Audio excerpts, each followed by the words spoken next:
Greetings and felicitations from Geek Public Broadcasting. This is Playtest. I'm your host, Alan Michael Carter.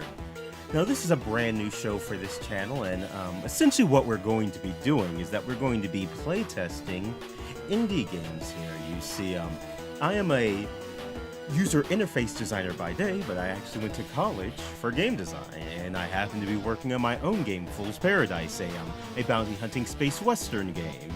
And so I thought that it might be one thing that I've always felt valuable to myself when I was in class was having people play my game and give me feedback that weren't just a playtest or somebody had never seen it. So it's essentially a let's play.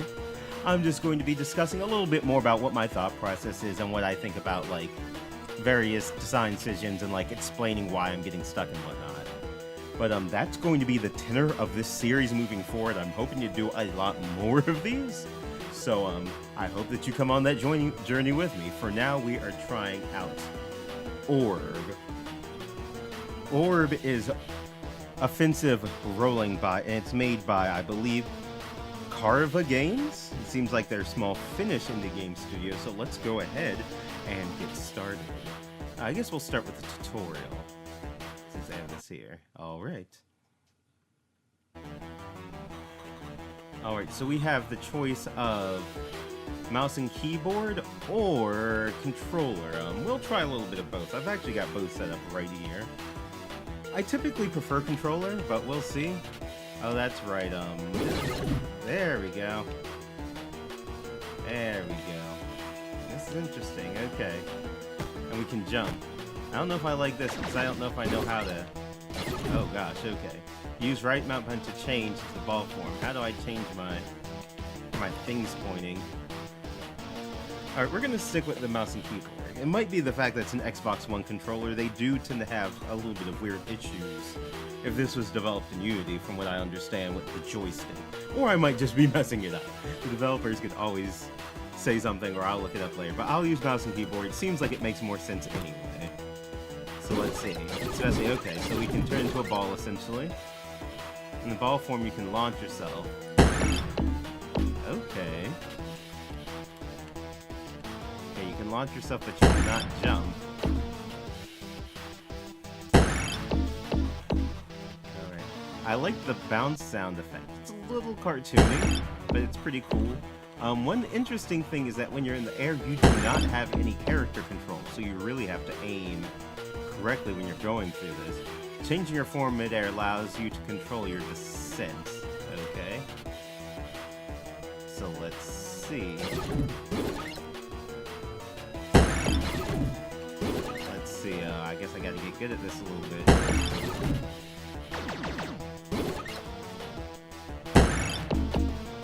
Uh-oh.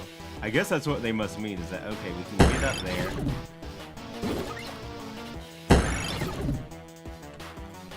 Alright, it's a little bit easier just to jump with this dude most of the time.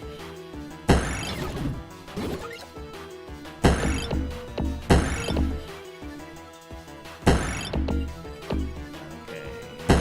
Oh man, guys, I am just messing it up. There we go. That is hard to do quickly. I don't know if I'd be better at that with the keyboard or not. Regular jumps sometimes work better than ball launch, as I'm sure. Yep. Look, this little... Oh no!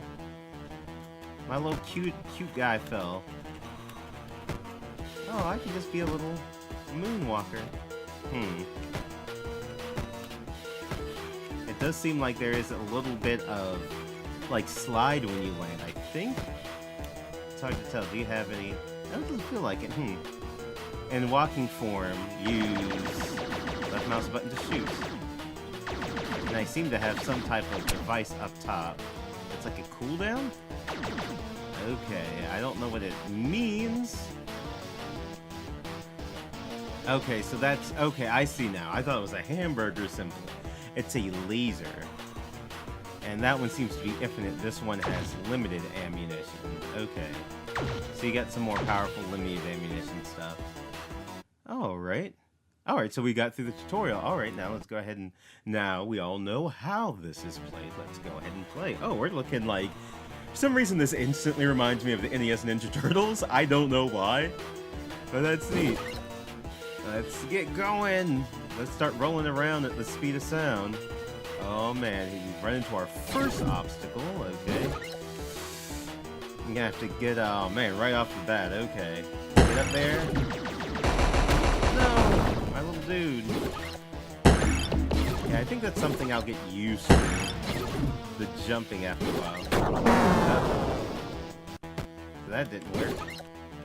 Can I wonder if I can... I don't know if I can do that fast enough. If you could, like, transform in midair.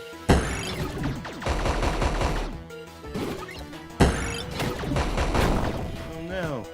I can't duck either. Oh no! More guys.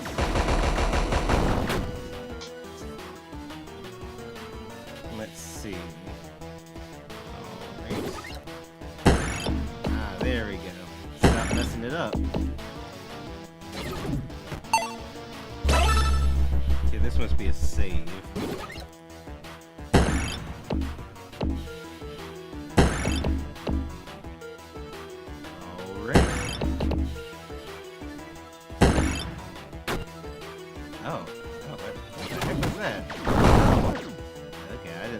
Much for that thing at all. Alright, let's continue. Holy crap, those things move fast.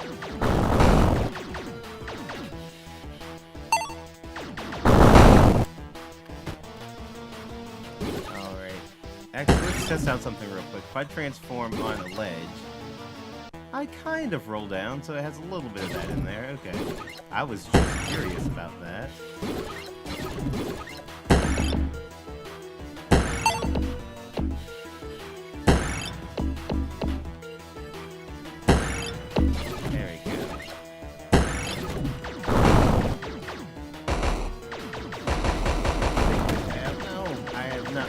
How to not get shot by those dudes yet. Okay. It does take a little getting used to, like, untransforming. I'm not gonna say that it's like... I will say it does feel a little odd at first. I think you kind of have to maybe get used to it. But it's an interesting mechanic. It's an interesting unique way to move through the environment.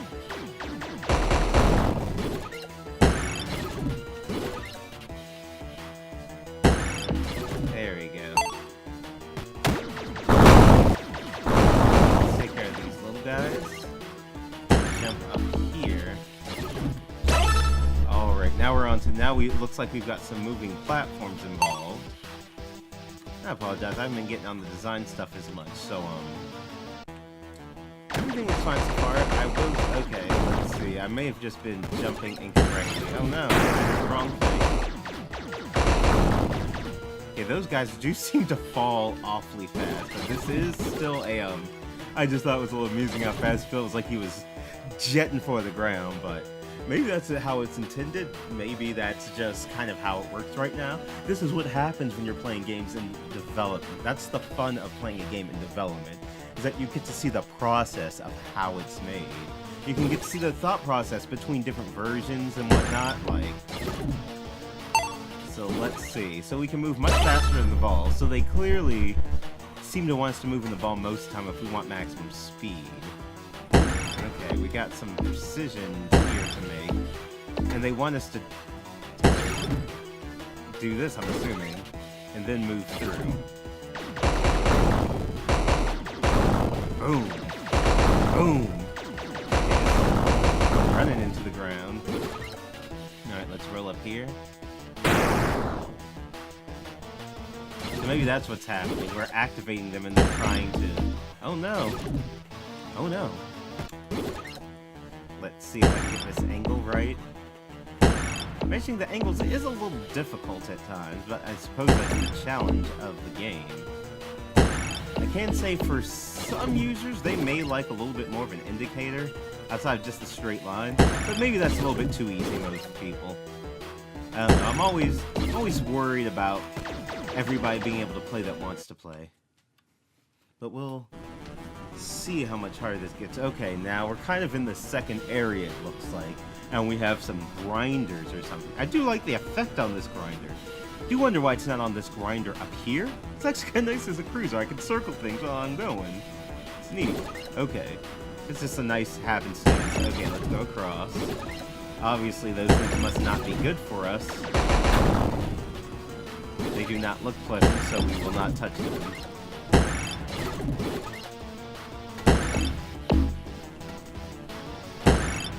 Maybe I don't need to transform back so much, but I feel like when I don't, I bounce around too much.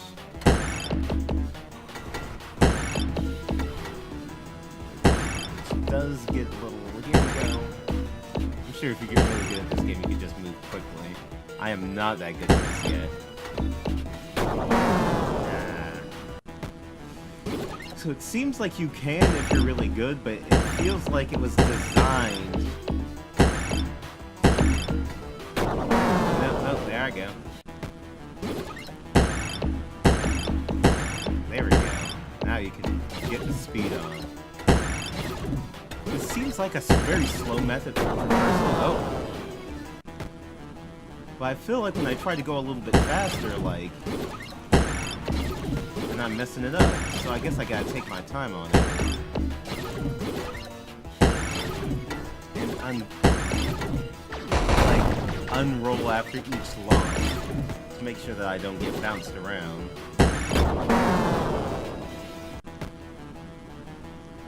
Oh, dang. I just rolled into that one. Thus come, and I don't think you can jump in midair either. Maybe that will be an upgrade. So you kind of have to, like... Yeah, I'm not having so much luck trying to stay in the ball. I'm just gonna go back to normal after each one. It could very well just be that I am not that good at this. This is an interesting mechanic that I don't think that I've really played before in a game, which is interesting. It's almost like playing like a Metroid. Actually, I am lying. I have played one similar game to this. I think it was called High Roots. I found it on Reddit. It has a similar idea of like an orb-shaped character.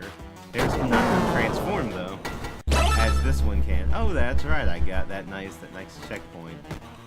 All right, now let's do here. All right, now they've got some crushers here. So I'm assuming it's going to try to see how well we can control the ball, which isn't too difficult. A pretty easy puzzle there.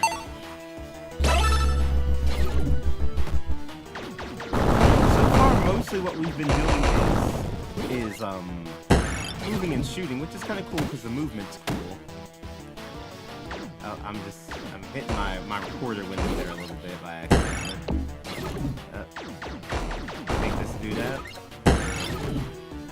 There we go. These guys are really fast. It's kind of funny looking. Oh, crap. Do these shots go all the way to the end of the screen? That they do. Nice thing is that it does seem like you have a little bit of a shield here. I don't see much of an indicator showing that I have a shield, so I'm not sure I have to test it. Okay, now it wants us to combine a few skills. It's doing typical, you know, game design platform goodness, it seems like now. It's going to take two things we've encountered before, the grinders and the smashers, and now see if we can handle them together. These are the basics, but these are the important things to get right. These are like your basic, like, Mario style, like, okay, you need to teach the players how to play, you need to get the difficulty up. And it's nice that they put a checkpoint right here, because this is going to be a hard skill check right here. You cannot touch those sides at all. And because you bounce, it seems like the flow of this game that they're looking for is really the click-unclick, I'm noticing. Like, sometimes you gotta be, like, really quick with that unclick. Because that ball moves fast, and if you hit into anything, you go rebounding. Alright. Hopefully I'm not stuck here for us for too long. Let's see if we go at this angle here, and just wait till everything... Oh, I was saying... Let me see seem to have, at least from what I can tell, probably purposely put that there. I'm going to say, specifically get you to run into it if you try to shoot yourself at that angle. Or it could have just been a happy accident. But either way, it's definitely a harsh difficulty curve for such a unique playset. You really, but the nice thing is that it's not too punishing. So it gives you time to really get used to it. So we're going to be shooting. There we go. And one more. There we go. I finally got good, I guess. Alright, now we got another of these moving platforms that seem to be sectioning stuff off. Okay, so they want us to be on narrow platforms with a hazard below us. Probably to indicate that there are times when it's probably best not to be in a ball. Times where... Uh-oh. Gotta pay attention to his jump line. Okay, this is another interesting thing here. Let's go back here to demonstrate. Oh, there's a little double jump. I don't think it told us about that. A little advanced technique, maybe? But anyway, there are two types of jumps that you typically see in a platformer game. You'll see variable jumps, and you'll see set jumps. I don't know if those are the correct names, but those are the names I'm going to use. A variable jump is typically the longer you hold the button, the higher you will jump. So a tap will do a short hop. In this game, you have a set jump height, which can be nice because I know exactly how high they'll go every time, so I'll need to account for that. As you can see, doing a short tap does not change how long I jump. So actually what they may be trying to do is get me to not stay in this mode, and once again stay in the ball form.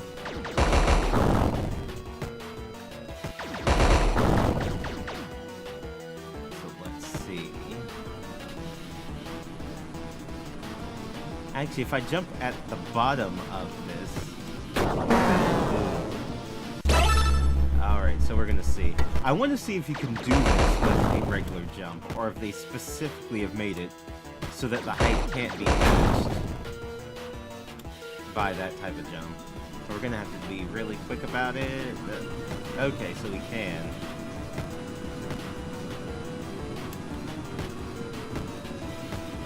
There we go. Now we are out of this level and into the next one. Did I reach the save point yet? I am not. What the hell? Oh gosh, no! What did I do? Oh no, that X is a save. Okay. So let us see. Yoink. I don't know how long this tutorial thing is, so I don't know if I should cut these or cut these into multiple episodes. My idea was that was one episode per kind of game, but yeah, some of these demos may be a little bit longer than like a 20 to 30 minutes, so maybe I'll break it up. I guess moving forward we will figure that out a little bit. Oh man, that was not good. Oh no! There we go. Man, that bounce effect is... that's a beastly bounce. We've reached another save. Aha! And what? Okay, so we've reached this here. So I think we're at about the 20-minute mark. I do not know how much longer this is going to go, but I am going to go ahead and say this is a different episode. It will, if there's not that much longer, I'll just tack it on to the end of the first episode. But anyway, this has been Geek Public Broadcasting. This has been, I already forgot what I called the thing already. This has been Playtest. I'm messing it up already. This has been Playtest from Geek Public Broadcasting. I have been your host, Alan Michael Carter. And until next time, I am encouraging you all to engage brightly. Thanks. Bye.